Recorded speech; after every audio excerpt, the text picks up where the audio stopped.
आप सबका स्वागत है और नमस्कार और होली की बहुत बहुत शुभकामनाएं। Thank you. जो मुद्दा आज हम कवर करना चाहते हैं, जो हम लोगों का श्रमिक न्याय की जो 5 वायदे आए हैं, उसके पीछे का सही में बैकग्राउंड या संदर्भ क्या है, वो महत्वपूर्ण है थोड़ा सा, जिसके बारे में बात करनी। और 10 साल नरेंद्र मोदी जी की सरकार ने अगर कहीं सबसे कम उसके सरकार का प्रभाव रहा है, बल्कि उल्टा प्रभाव रहा है, ऐसा प्रभाव रहा है जिसने लोगों की हालत और बिगाड़ी है, तो वो वहाँ रहा है जहाँ हमारे खेतीहर मजदूर और श्रमिक काम करते रहे हैं इस देश में। मैं 2-4 आंकड़े जरूर आपके सामने रखूँगा जो प्रमुखता से ये जो स्थिति बनती चली गई है पिछले 10 साल में, इसको आपके सामने उजागर करेंगे। कई वर्षों से, बल्कि 50-60 साल से, विशेषकर 1991 के बाद से, जो एक बड़ी चीज़ हमारी अर्थव्यवस्था में होती थी वो ये थी कि धीरे धीरे उद्योगों में और सर्विस क्षेत्र में एम्प्लॉयमेंट या रोजगार बढ़ता चला जाता था, जीडीपी बढ़ता चला जाता था। और जो किसी भी एक विकसित देश की निशानी होती है कि कृषि पर रोजगार की निर्भरता, आदमी कितना काम करते हैं, उनका संख्या लगातार कम होती चली जाती है। और 2004 और 14 के बीच में जो एक नई बात हुई वो ये हुई कि प्रतिशत के रूप में कितने लोग कृषि में काम करते हैं, ये तो लगातार कम हो रहा था। पहली बार मुख्य उसके, जिसको एब्सोल्यूट नंबर कहते हैं, या उसकी संख्या भी इस देश में कम हुई। और ये इस बात की निशानी थी कि जो स्ट्रक्चरल चेंज कहा जाता है, कि मूलभूत परिवर्तन जो हमारी अर्थव्यवस्था में होगा, उसकी एक ही बहुत बड़ी निशानी थी। उसके साथ क्या हमारी विकास की दर रही, वो सब तमाम आंकड़े तो उस बात का समर्थन करते ही करते हैं। और ये ट्रेंड आप समझ लीजिए करीबन 2015-16 तक चला। उसके बाद से जो एक चीज ऐसी हुई है जो शायद किसी और दुनिया की अर्थव्यवस्था में आज तक नहीं देखी गई है, और वो जितने भी दावे हमारी सरकार और उसकी अर्थव्यवस्था के और उसका अर्थनीति के विशेषज्ञ करते हैं, उनकी तमाम दलीलों के बिल्कुल विपरीत पड़ती है। 2016-17 के बाद से जहां करीबन 41-42% के करीब केवल लोग कृषि पर निर्भर थे, अभी जो 2022-23 में पीएलएफएस का आंकड़ा निकला है, ये वो आंकड़ा है जो सरकार खुद प्रकाशित करती है। 2 बड़े आंकड़े निकलते हैं रोजगार और बेरोजगारी के, एक सीएमआई का और एक पीएलएफएस का, जो राष्ट्रीय सर्वेक्षण संस्था करती है। और सरकार बार बार कहती है कि सीएमआई के आंकड़ों को हम लोग ही मानते हैं। वो दूसरी बात है कि वो दुनिया में एक प्रतिष्ठित संस्था है, लेकिन चलिए हम पीएलएफएस के आंकड़े आपके सामने रखेंगे।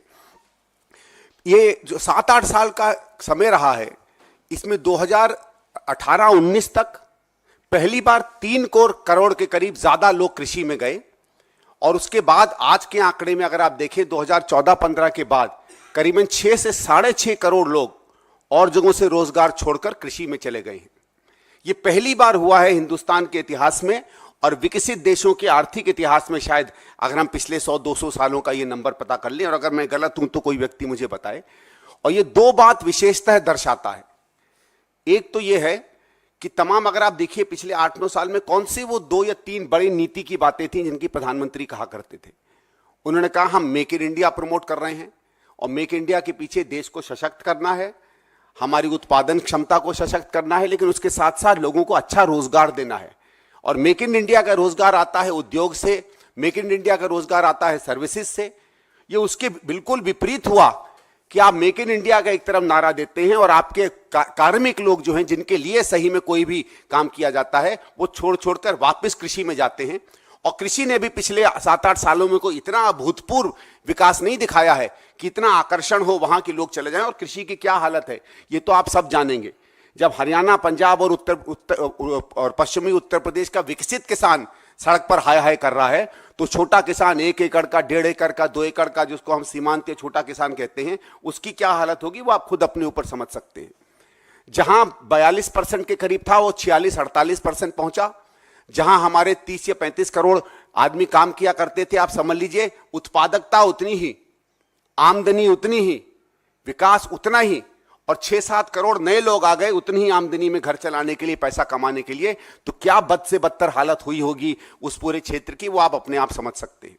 और इसी से जब 5-6 करोड़ आदमी शहर से हटकर वापस कृषि क्षेत्र में जाता है, तो सामान्यतः वहां जो खेतीहर मजदूर था, जिसके पास आधा एक एकड़ था, जो थोड़ी अपनी खेती कर लेता था, बाकी मजदूरी करता है या पूरी तरह मजदूरी करता था, उस पर भी भार पड़ा होगा।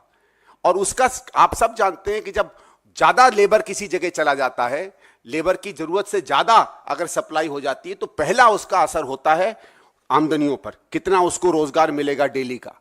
और इसीलिए अगर आप देखिएगा, जो एक सबसे बड़ी उपलब्धि थी मनमोहन सिंह जी सरकार में, कि जो रियल वेजेस कहे जाते, सही में जो प्रतिदिन की आमदनी हुआ करती थी, रियल वेजेस जो कहे जाते थे, वो करीबन 4.5% की दर से पूरे 10 साल बढ़े।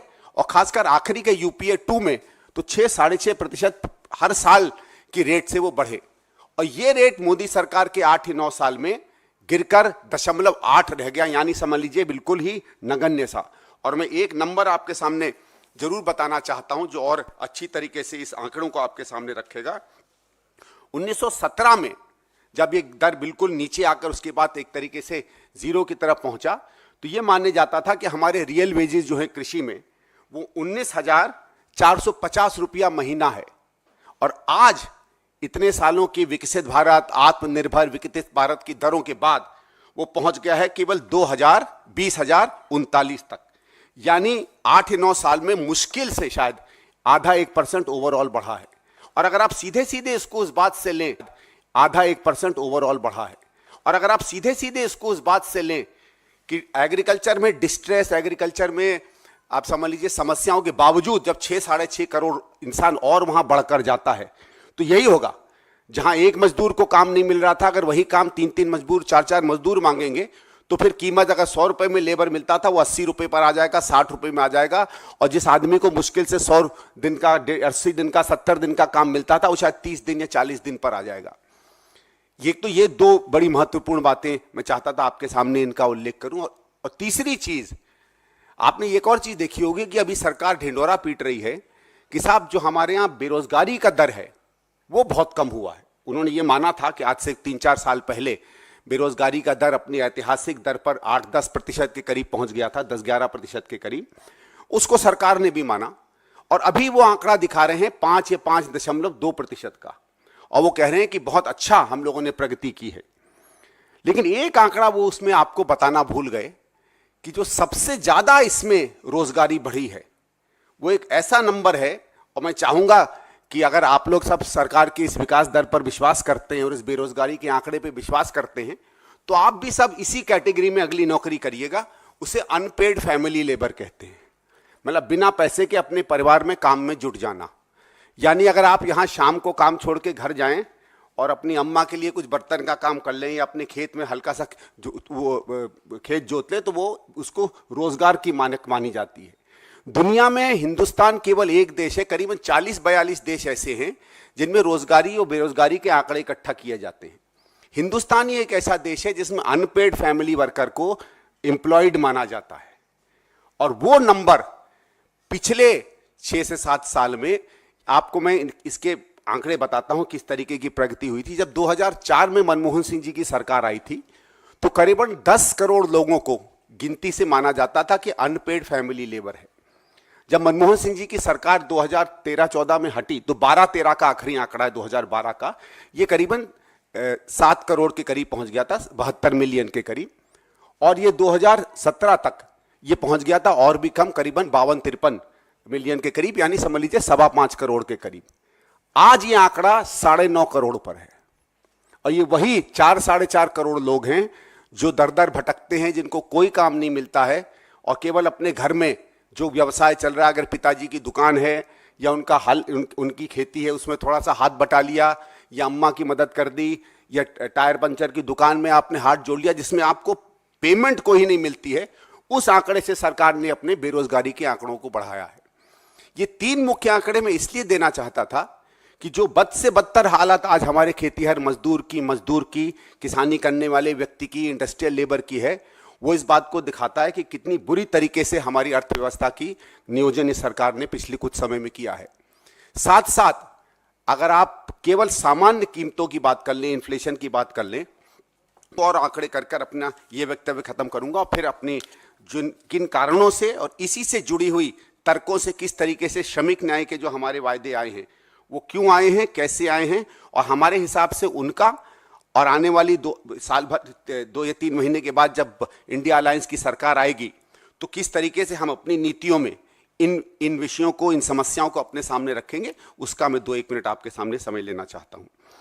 मैंने आपको ये तो बात बता ही दी, लेकिन उसके साथ साथ 2-1 और चीजें जो हमारी इंडस्ट्रियल लेबर में हुई, वो एक तो जो, क्योंकि वो हमारे वायदे में आता है कि बहुत ही खतरनाक तरीके से कॉन्ट्रैक्ट लेबर की स्थिति बढ़ी है।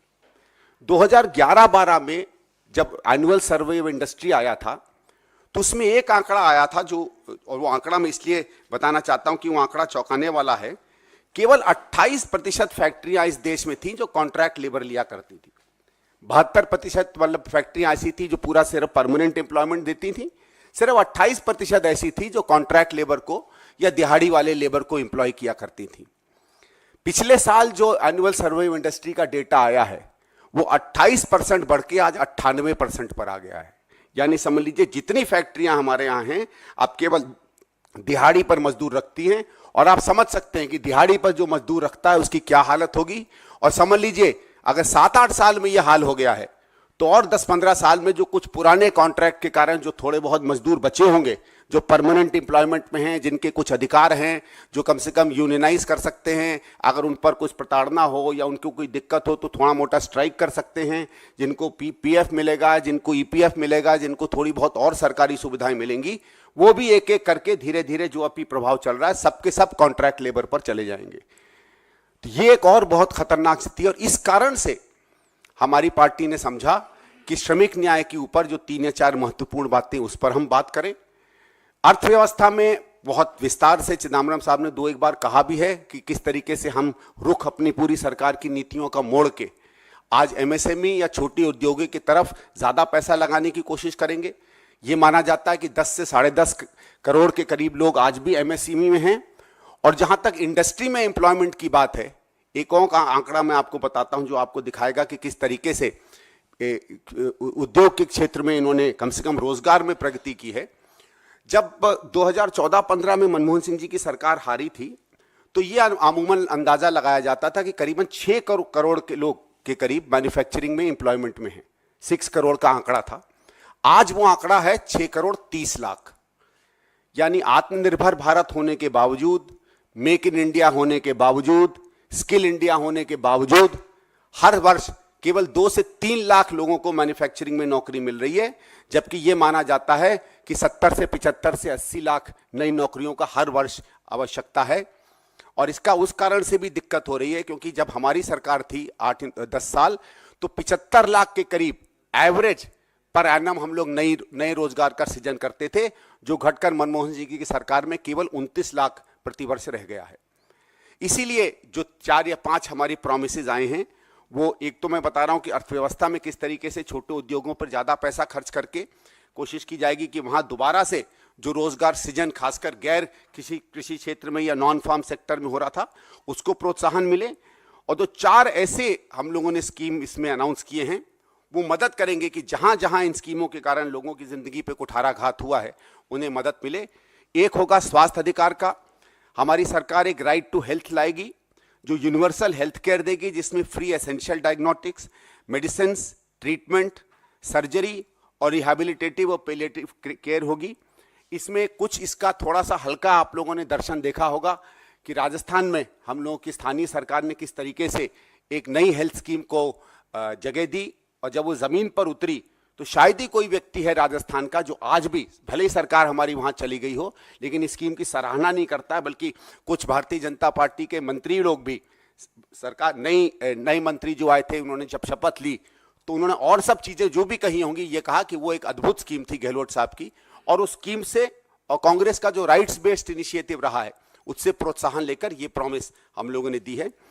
दूसरा जो शहरी रोजगार गारंटी है, ये देखा गया कि इन सब मुसीबतों के बावजूद, खासकर कोविड के समय जब दुनिया में न केवल एक बीमारी की महामारी थी लेकिन आर्थिक महामारी लोगों में पड़ी थी, एक ही स्कीम थी जो एक बुलंद इमारत की तरह इस देश की व्यवस्था को संभाले हुए थी, वो नरेगा स्कीम थी। भले हमारे प्रधानमंत्री जी कुछ भी उस पर चाहे राजनीति कर ले, उनको भी आखिरकार उसी के सामने नतमस्तक होकर उसी का सहारा लेना पड़ा और उसी का सहारा लेके ये देश बचा। तो हमारा ये होगा कि हम उसी तरीके से शहरों में भी जिस तरीके से उसकी आवश्यकता बनेगी और उसका रूप बनेगा, उसी तरीके की एक गारंटी स्कीम हम शहरों में भी लाएं। तीसरा होगा सामाजिक सुरक्षा, खासकर उन सारे असंगठित क्षेत्र के कार्यकर्ताओं के लिए, जिसमें हम लोग जो एक नई बात कही जाती है गिग वर्कर्स की, उनको भी जोड़ेंगे और इनके लिए लाइफ इंश्योरेंस और एक्सीडेंट इंश्योरेंस की नई स्कीम लाएंगे। फिर सुरक्षित रोजगार के लिए हमने देखा है कि पिछले 4-5 साल में, विशेषकर कोविड के आने के बाद और कई कोविड के बाद आपने देखा होगा चोर दरवाजे से बहुत सी नई इन्होंने स्कीम्स लाके डाली थी। तो उन्होंने पूरा जो लेबर लॉ था उसको लेबर लॉ से हटाकर लेबर कोड्स बना दिया। और लेबर कोड का मेन होता है कि लेबर लॉ इन्फोर्सेबल होते हैं, आप उसमें कोर्ट पे ले जा सकते हैं, जबकि कोड का कुछ नहीं होता है। कोड तो नॉर्म होता है, आप चाहो तो कह लो, चाहो तो नहीं कह लो, तो उसका कोई मतलब नहीं होता। तो फिर से उन कानूनों को जिनसे सही में हमारे मजदूरों की अधिकार सुरक्षित होते हैं, वो निकाले ना जाए नौकरियों से, प्रताड़ित ना हो, उनको तनख्वाहें प्रॉपर मिलें, जितनी फैसिलिटीज उनको मिलनी चाहिए वो उनको मिलें, उस तरीके के कानूनों को वापस लाएंगे।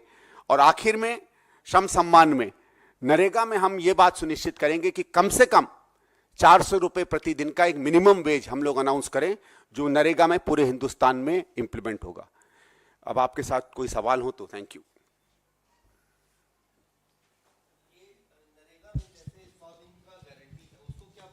और शहरी रोजगार जब आप कहते हैं तो उसमें भी क्या 100 दिन या पूरे 365 दिन की कोई गारंटी कांग्रेस पार्टी दे?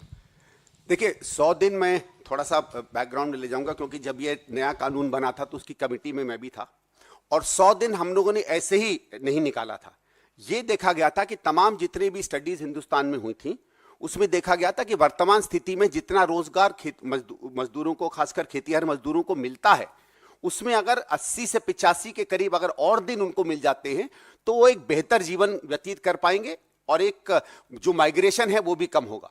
तो इसीलिए फिर अब 80-85 एलिगेंट नंबर ही होता, 100 एक एलिगेंट नंबर होता, तो 100 दिन उस समय रखे गए थे। इस बात पर हम लोगों ने उस समय भी कमेटी में कहा था, और आपने देखा होगा हमारे मंत्रियों ने कई बार 10 साल में जब भी चर्चा हुई नरेगा पे कहा कि जब ऐसी स्थिति बनेगी कि 100 से ज्यादा दिनों की हमें गारंटी देनी पड़ेगी, हम उस बात के लिए ओपन हैं। बीच में आपने देखा होगा कई राज्यों में भी 2-1 बार ऐसा हुआ, कहीं सूखा पड़ा, कहीं बाढ़ आई, कहीं और विपदाएं आई, तो 100 दिनों को बढ़ाया गया। उसी तरीके से ये आइडिया है कि हम शहरों में भी रोजगार गारंटी लाएं। शहरों में देखिए, गांव में मूलभूत संरचनाओं का एक अलग रूप होता है, कॉस्ट का वर्सेस इक्विपमेंट का अलग रेशियो चलता है, वहां खुदाई के, जमीन के स्तर के ज्यादा काम होते हैं। शहर में ये हम लोगों ने तय किया है, जो 2-1 बातें विशेषता जिसमें हम लोग खास करेंगे। एक तो building public infrastructure, making cities resilient to climate change, और जो सोशल सर्विसेज में गैप मिलते हैं, पढ़ाई का या स्वास्थ्य का या सामाजिक सुरक्षा का, उसमें कहाँ कहाँ हम ये जो गारंटी योजना है शहर की, उसमें कहाँ कहाँ से हम उसके प्रावधानों को अप्लाई कर सकें कि वो जो गैप्स हैं सरकारी ज़रूरतों में और हमारे बीच में, वो भी पूरा हो। क्योंकि एक मैं और आंकड़ा आप लेके सामने बताता हूं कि हमारी सरकार बार बार, प्रधानमंत्री जी कहते रहते हैं मिनिमम गवर्नमेंट मैक्सिमम वो, लेकिन हमारी मिनिमम गवर्नमेंट एक्चुअली में ऑलमोस्ट जीरो गवर्नमेंट बन गई है। ये सब कहने के बावजूद कि हम नौकरियां नहीं दे रहे हैं, 30 लाख के करीब लोग बचे हैं। शायद आप लोगों को पता नहीं होगा कि दुनिया के विकसित देशों में अगर आप हर 1000 आदमी एम्प्लॉयड में कितने सरकार के हैं, वो हमारा सबसे न्यूनतम आंकड़ा है इस दुनिया में, सिर्फ 16 लोग हर 1000 पर। ब्राजील को अगर आप देख लें तो 110 है, और रूस जिसको माना जाता है पूंजीवाद का सबसे उत्कृष्ट उदाहरण, उसमें भी उस ब्राजील से भी ज्यादा लोग सरकारी नौकरी करते हैं।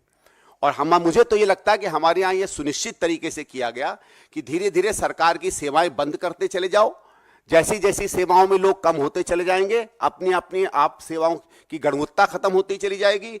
अगर सेवा की गुणवत्ताएं खत्म होती चली जाएंगी तो उस पर लोगों की आशा और विश्वास कम होता चला जाएगा, और आशा और विश्वास जब कम होता चला जाएगा तो आप धीरे धीरे प्राइवेट क्षेत्र का उदाहरण उनके सामने रखकर उसको पेश करोगे, और शून्य में फिर जो भी आपको अंधेरे में कोई एक दिया भी दिखता है तो वो दिया ही आपको सूर्य के समान दिखता है।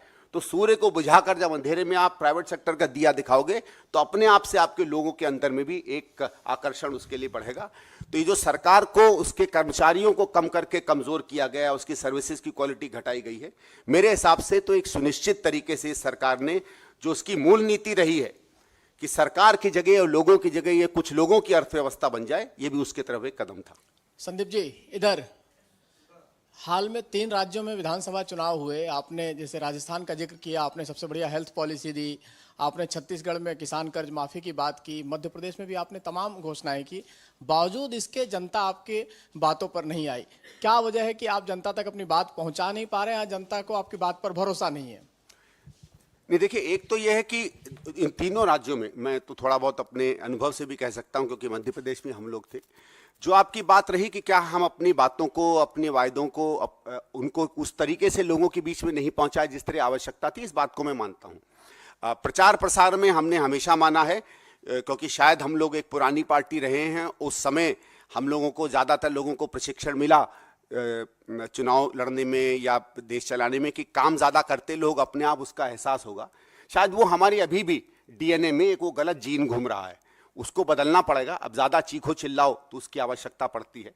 आशा करेंगे कि जो बार बार हम लोग चुनाव हारते हैं सिर्फ इस कारण से कि हम अपने संवाद नहीं रख पाते लोगों के बीच में जिस तरह रखने चाहिए, उसमें एक कमी ज़रूर आएगी। दूसरा ये भी है कि तीनों राज्यों में हम लोगों ने देखा कि जो नए संवाद के तरीके हैं, नई कम्युनिकेशन के तरीके हैं, आखिरी 3-4 दिन में जो मेहनत करने के तरीके हैं, उसमें भी हम लोगों को बदलाव देना पड़ेगा।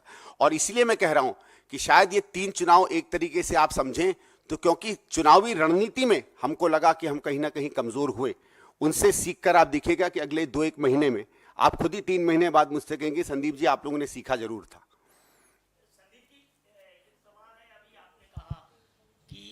इंडस्ट्रियल लेबर से कृषि क्षेत्र में ज़्यादा लेबर जा रही है, तो आपको लगता नहीं है कि कृषि क्षेत्र के रकबे पर भी असर आएगा या क्षेत्रफल भी असर आएगा जब ज़्यादा इंडस्ट्रियल लेबर वहाँ चली जाएगी? दोनों पर आएगा। देखिए, अगर आप रकबा माने तो जितना रकबा अभी है वो तो रहेगा ही, लेकिन अगर प्रति व्यक्ति देखें तो वो उसमें तो कमी आएगी ना। आप सामान्य देखिए, आज अगर माना जाए तो अच्छे से अच्छी अगर आप खेती कर लेते हैं तो आप 25 से 30 हज़ार रुपया प्रति एकड़ कमा पाते हैं। मतलब मैं प्रॉफिट की बात कर रहा हूँ। इससे ज़्यादा बेहतर आप, ये पंजाब के आंकड़े में दे रहा हूँ, 40 मान लीजिए, 45 मान लीजिए। सामान्यतः आज माना जा रहा है कि मुश्किल से 1 हेक्टेयर से कम का आप एवरेज किसान रह गया, 2 या 2.5 एकड़ का रह गया है। तो बहुत मेहनत करके भी वो 60-70 हज़ार रुपया एक परिवार पा रहा है। उसमें एज इट इज़ जो काश्तकार है वो अगर उसकी बीबी या कोई है तो 2 वो हो गए, 1-2 बच्चे हो गए, 3-4 और ऐसे निर्भीत थे। ऐसे भी 1-1, 2-2 और बाहर से आ जाएं तो प्रति व्यक्ति जितना पैसा वो निकाल पा रहे हैं उसमें तो गिरावट होगी। लेकिन उसके साथ क्या होगा कि फिर जब आगे जमीनों का बंटवारा होगा, अभी एक चीज थी जो सब लोग जानेंगे, आप में से कई लोग ग्रामीण क्षेत्र से आए होंगे, कि अगर एक लड़का निकल गया या एक लड़की निकल गई तो बाकी 2 कम से कम जो बचे 3-4 एकड़ जमीन है उसमें 1-2 ही कर लेते थे, एक शहर चला जाता था। तो फिर भी क्या होता था, 2-2.5 एकड़ 3 एकड़ अगर मेरे पास बच जाए तो मेरी सामान्य जिंदगी चल जाती थी, खाने को होता था, कम से कम सड़क पर मैं नहीं आता था। अब वो मेरा भाई या वो मेरी बहन भी अगर लौट आएंगे, उसकी अपेक्षाएं अलग हैं, वो शहर से निकल कर आया है, उसने दूसरी जिंदगी देखी है, उसको हम कैसे संभालेंगे? वो संभालना भी होगा। मुझे लगता है इसमें केवल रोजगार के स्तर पे नहीं, आर्थिक स्तर पे नहीं, पर सामाजिक दिक्कतें भी आएंगी।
वो बाद में ले लेना।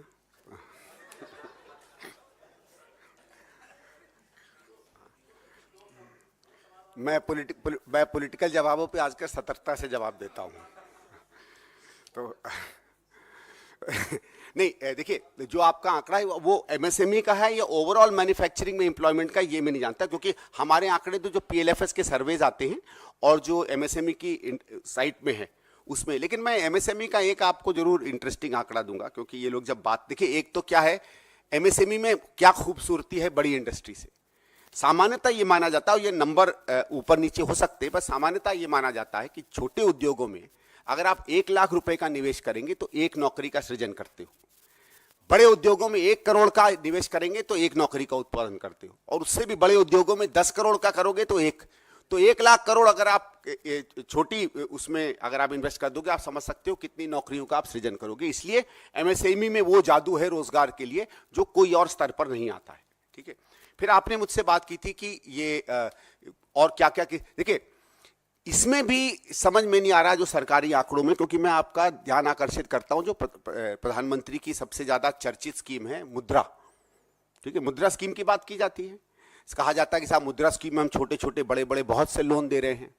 अब अभी जो लेटेस्ट आंकड़ा आया है पिछले साल का, उसके हिसाब से पिछले 7 या 8 सालों में 44 करोड़ अकाउंट्स को मुद्रा का लोन मिला है। 44 करोड़ अकाउंट्स को, बेनिफिशियरी अकाउंट्स। ठीक है, हिंदुस्तान में माना जाए तो 25 से 26 करोड़ परिवार हैं, तो अमूमन मानना चाहिए कि अगर कुछ परिवारों को छोड़ दे, समझ लीजिए हर परिवार को 1.5 लोन तो मिला ही होगा। तो सामान्यतः आप में से भी तो कुछ न कुछ होंगे जिनको एमएसएमई का लोन मिला होगा मुद्रा का। कितनों को मिला भैया? मैं भी एक सवाल पूछ सकता हूं। और अगर नहीं मिला है तो ये 44 करोड़ कौन है? 140 करोड़ की जनता में अगर 44 करोड़ लोगों को मुद्रा का लोन मिला है तो कुछ तो पता होना चाहिए।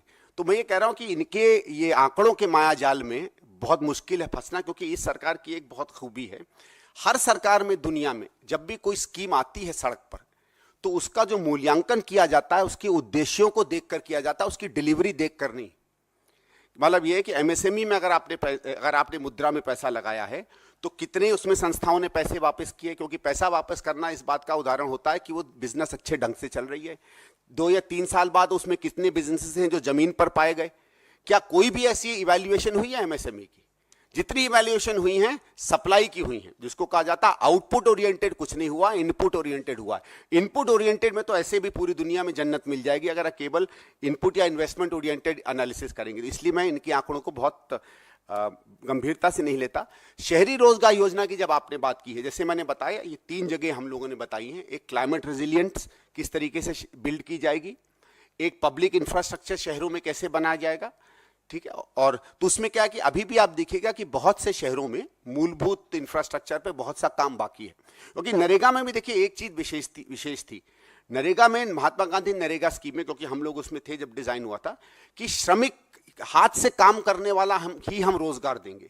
और हाथ से काम करने वाले रोजगार का पीछे का तर्क क्या था? तर्क यह था कि सही में वो व्यक्ति जो गरीब है या जो सही में जिसको जो काम चाहता है वही आकर श्रमिक का काम करेगा। लिखने पढ़ने वाला, पढ़ाने वाला, उस तरीके का व्यक्ति कम इसमें आएगा। तो इसमें एक सेल्फ सिलेक्शन प्रोसेस है कि जिसको सही में रोजगार की आवश्यकता है। इसलिए इसमें कोई टारगेट नहीं रखे थे, कोई जाति आरक्षण नहीं था, कोई लिंग आरक्षण नहीं था, कोई और आरक्षण नहीं था, केवल प्रमोशनल थे, इसलिए उसको वैसा रख गया। तो मेरे ख्याल से वही किसी चीज को आगे पीछे रख के क्या गोल सरकार हमको सेट करेगी सांसदों के लिए, उस तरीके का कानून बनाया जाएगा।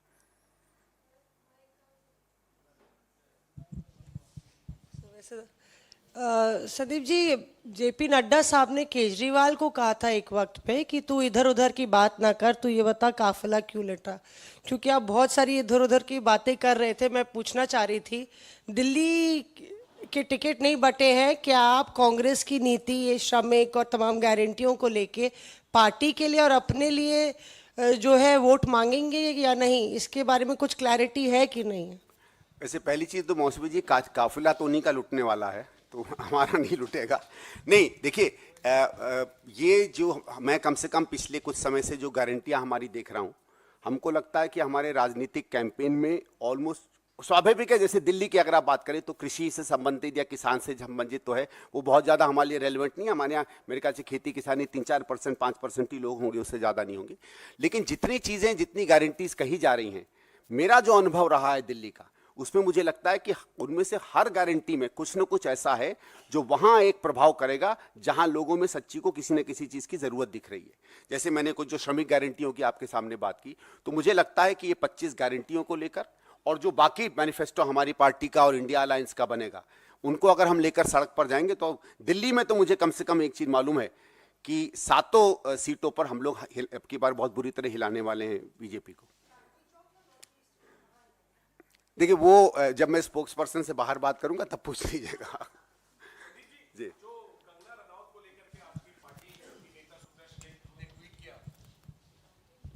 हालांकि उन्होंने वो पोस्ट वापस ले लिया है, खेद भी जता दिया है, लेकिन इसको लेकर के जो विवाद हुआ है इस पर कांग्रेस पार्टी क्या कहती है? और चूंकि सुप्रिया श्रीनेत ने स्वीकार किया कि ये पोस्ट हुआ था उनके हैंडल से, 24 घंटे लगभग होने वाले हैं, क्या कार्रवाई की गई है कांग्रेस पार्टी की तरफ से जिसने भी ये ट्वीट किया है? देखिए इसमें मैंने देखा था कि सुप्रिया जी ने बहुत साफ तरीके से बताया क्या हुआ, कि वो यहाँ थी भी नहीं और किसी ने उनको अनजाने में उन्होंने किसी ने उनके मुझे मालूम नहीं है कौन सा हैंडल कहते हैं उसको, जिसमें फोटो वोटो बढ़ती ज़्यादा, इंस्टा में वो आया और जैसे उन्होंने कहा कि वो तो हर चीज़ सबसे पहले उसी से भेजती थी अपने ट्विटर अकाउंट से, जिसमें ये गया नहीं। तो अब जिसने भी ये गलती की है वो कह रही है मैं खुद उसकी तहकीकात करूंगी। ऐसी कोई भी भाषा सार्वजनिक रूप में कोई भी इस्तेमाल नहीं होनी चाहिए। कांग्रेस पार्टी का इस पर बहुत सीधा सीधा समय है। ये बिल्कुल ऐसी चीज़ है जिसका सार्वजनिक रूप में ऐसी भाषाओं का कहीं कोई जगह नहीं है। सुप्रिया जी ने खुद कहा है कि जिससे भी हुआ है वो गलती हुई है, उन्होंने एक्सप्लेन भी किया। मेरे ख्याल से वहीं हमको मैटर रखना चाहिए।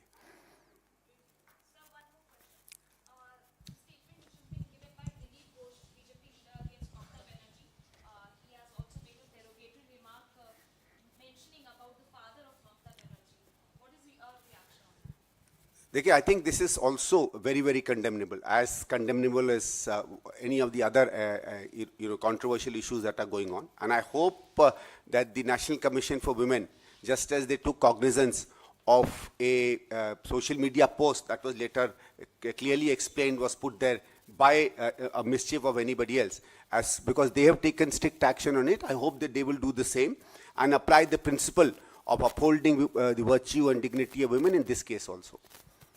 सर एक सवाल वरुण गांधी से जुड़ा हुआ। अधीर रंजन चौधरी साहब ने एक बयान दिया है कि उनका स्वागत है अगर वो आना चाहते हैं, तो क्या कोई बातचीत चल रही है वरुण गांधी से? अब कयास लगाए जा रहे हैं अमेठी से लड़ सकते हैं, रायबरेली से लड़ सकते हैं, कांग्रेस आ सकते हैं, तो इस पर थोड़ी क्लैरिटी, क्या कोई बातचीत किसी लेवल पर वरुण गांधी से हो रही है कांग्रेस पार्टी की? नहीं, देखिए इसमें मैं आपको कोई बता नहीं पाऊंगा, मेरे पास ऐसी कोई सूचना नहीं है। और हमारे यहाँ कोई भी नेता आता है या कोई ज्वाइनिंग होती है तो बड़े स्तर पर हो तो मुकुल वासनिक जी की कमेटी है, नहीं तो हमारी हाईकमांड इस बात पर निर्णय लेगी। कोई बात चल रही है नहीं चल रही है मुझे कुछ आइडिया नहीं है।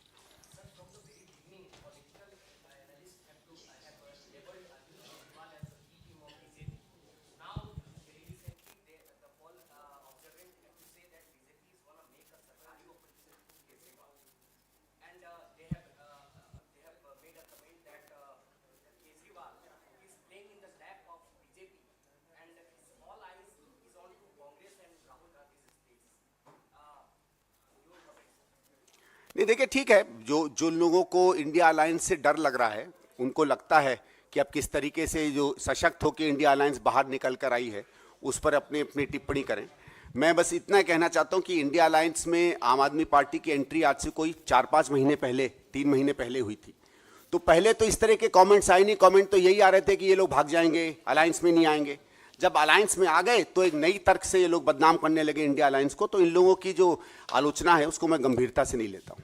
संदीप जी एक सवाल है कि दिल्ली के सीएम केजरीवाल अभी प्रिजन में हैं, कारागृह में हैं और वहाँ से ही मुख्यमंत्री पद का कार्यभार चला रहे हैं। क्या आपको लगता है कि ये उचित है कि उन्होंने रिजाइन करना चाहिए? देखिए, कौन किस पार्टी के संसदीय दल का नेता होता है ये पार्टी के विधायक ही चुनते हैं। आदमी का अपना कोई भी मत हो, ये मेरे ख्याल से उस पार्टी को तय करना है और जो भी आम आदमी पार्टी तय करे वो उनका निर्णय है। ईडी की कस्टडी में रह के बिना कोर्ट के सुपरविजन के, वो तो जो उनकी पत्नी ने बाहर निकल के संदेश बताया कि ये केजरीवाल ने संदेश दिया है, वो भी नहीं दे सकते। सरकारी ऑर्डर कैसे वो ईडी की कस्टडी से, जहां बिल्कुल जेल मैनुअल के हिसाब से चीज़ों को मॉनिटर किया जाता है, वो कैसे कोई सरकारी ऑर्डर अंदर से दे सकते हैं? चाहे वो वाटर के बारे में आप पहले आतिशी ने बोला, फिर सौरभ भारद्वाज ने बोला, तो इसकी लीगलिटी क्या है? क्या बीजेपी कह रही है कि ये सारे ऑर्डर फर्जी हैं? नहीं, वैसे तो अच्छा है हमने ये सवाल पूछा कि हम तो बार बार कहते थे कि ईडी कुछ नहीं है, बीजेपी का एक विंग है। तो जिस तरीके से यहाँ से मैं जो कहूँगा वो कांग्रेस की बात मानी जाती है, इसलिए बीजेपी जो कह रही है वो ईडी की बात मानी जाती है। तो ये तो पता चल गया कि ईडी उनको रिपोर्ट करती है। तो अगर ईडी उनको रिपोर्ट करती है तो ईडी उनको वो कागज भी दिखा दे क्या है क्या नहीं है। तो मेरे ख्याल से ठीक बात है। मतलब इसमें इस बात से मैं जरूर संतोष करूंगा कि आने वाली 31 तारीख को भारतीय जनता पार्टी के स्टेटमेंट का हम इस्तेमाल करेंगे कि ईडी ने क्या किया क्या नहीं किया, उसकी पहले जानकारी उनको पहले मिलती है। Thank you. ठीक है भैया, थैंक यू।